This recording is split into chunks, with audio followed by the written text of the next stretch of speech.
I'm a guide for Cranberry Wilderness Outfitters, and we're down on the Cranberry River today. We came down in here on bikes, which is an excellent way to access this area. And we're standing here at the limer on the main stem of Cranberry. This limer's been here about 12, 14 years or so. And the reason it was put here is because the acid was too high in the river and fish were not reproducing, the bug hatches were down, and they put this limer in, and what it does is that it's crusher run gravel that they put in, and as you can see, it puts the limestone sand all in the river and really sweetens it up for the fish. And since then, the bug activities come back, the fish are reproducing, and the fishery is just a lot better than it was 15 years ago.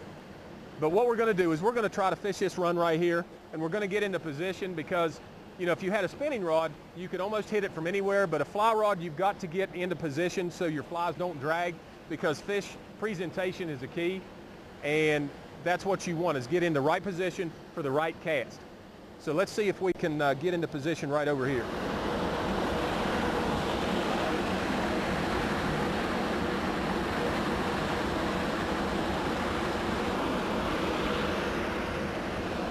There's a little fish.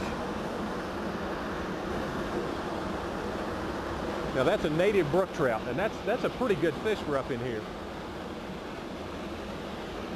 Not a bad fish at all. These fish reproduce, and you can tell because of all the color that they have.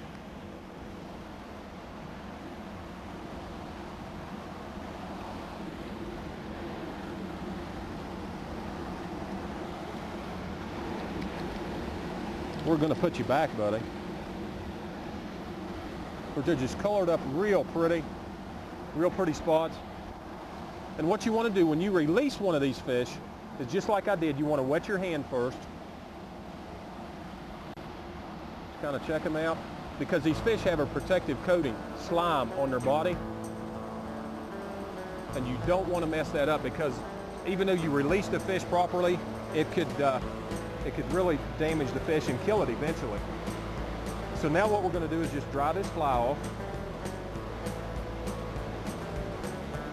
because they slime these flies up pretty good. Get a little bit of desiccant.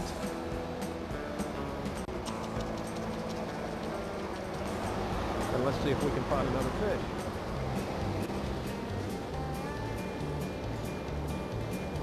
There's another little brook trout, not quite the size of that first one. Yep.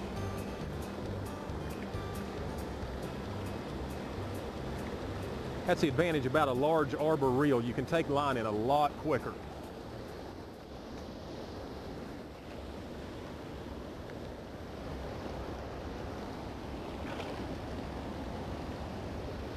They're just real pretty, really colored up.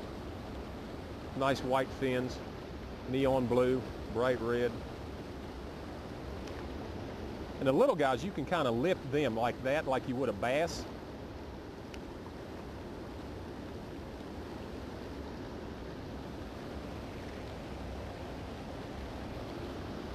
All right, buddy.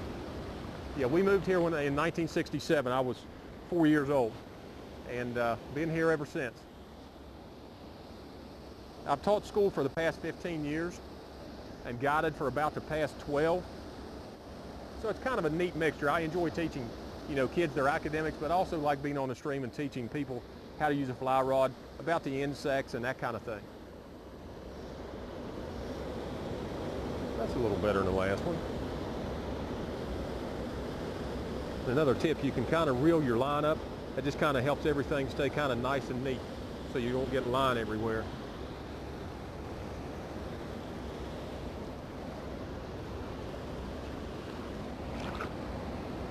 That one's a lot darker, has different markings than the last one. It's really pretty fish.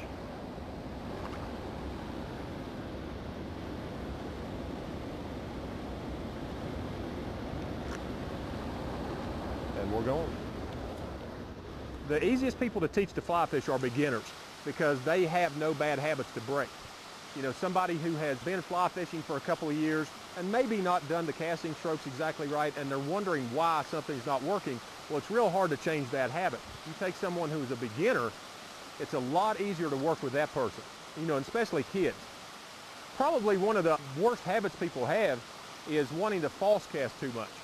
You know, they've seen on TV these guys, you know, with their rod back and forth, trying to cast 60, 80, 100 feet, and they think they need to do that. In this area, I'm fishing about a 25-foot line, and that's about, you know, most of the time you can get by with 20, 25, 30 feet of line out. They just like the feel of the rod in the air. And unfortunately, you spook a lot of fish when you try to false cast too much. People have a lot of fun with it, but there's not a lot of success at the same time. We've got several species of fish that we can fish for. We've got native brook trout. A big native brook trout here would be probably 10 inches. You know, to us, that's a trophy native brook trout. To a lot of people, they say, well, that fish isn't real big, but you have to realize that fish was born and bred in this stream, and that's about the maximum size he's going to get. We also have rainbows and browns. The browns, we have some streams around it. The browns are the more prolific species. In most cranberry, the Williams, the North Fork of Cherry, it's a good mixture of brooks, browns, and rainbows, all told.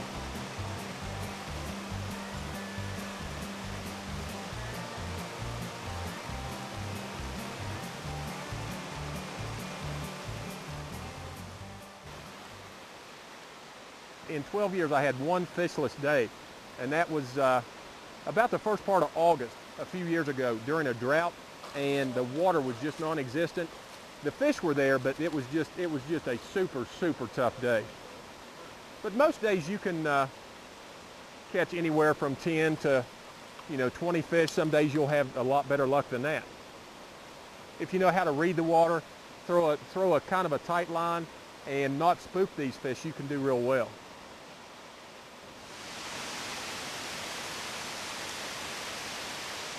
We do pack mule trips in the cranberry backcountry. We do wade trips. I teach casting classes, fly tying classes. When people come to visit, if we do a pack trip in the wilderness area, we can take everything they need from sleeping quarters to fly rods to food to, all their amenities, everything's included.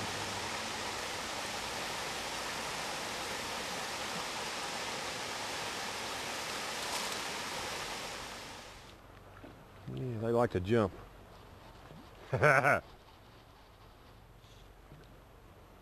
If you just want to do a day trip and stay at one of the local hotels or, Barnett cabins across the hill, you can just, bring what you like.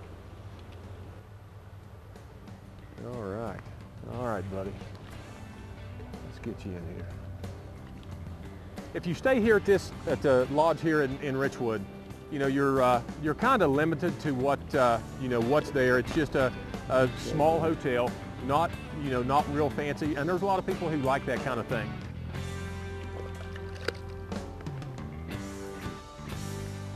He's out of here.